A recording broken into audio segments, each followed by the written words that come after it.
La COVID-19 a fait plus de 800 000 morts, infecté 23 millions de personnes à travers le monde.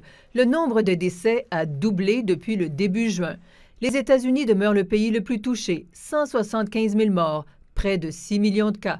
Des projections réalisées par l'Université de Washington indiquent que le nombre de victimes pourrait augmenter de façon importante dans les prochains mois et atteindre 310 000 morts américains en décembre.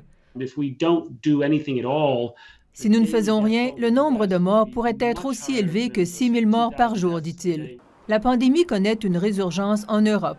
L'Allemagne, citée en exemple au printemps, compte 2 000 nouveaux cas en 24 heures, le nombre le plus élevé depuis la fin avril. On explique la forte progression par le retour de touristes allemands en vacances en Espagne et en Croatie en particulier.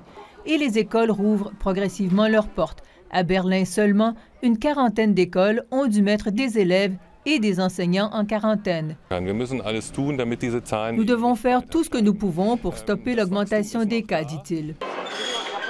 L'Espagne connaît un rebond important des cas de COVID-19, 8 000 nouveaux cas en 24 heures, malgré le port du masque obligatoire et un confinement strict.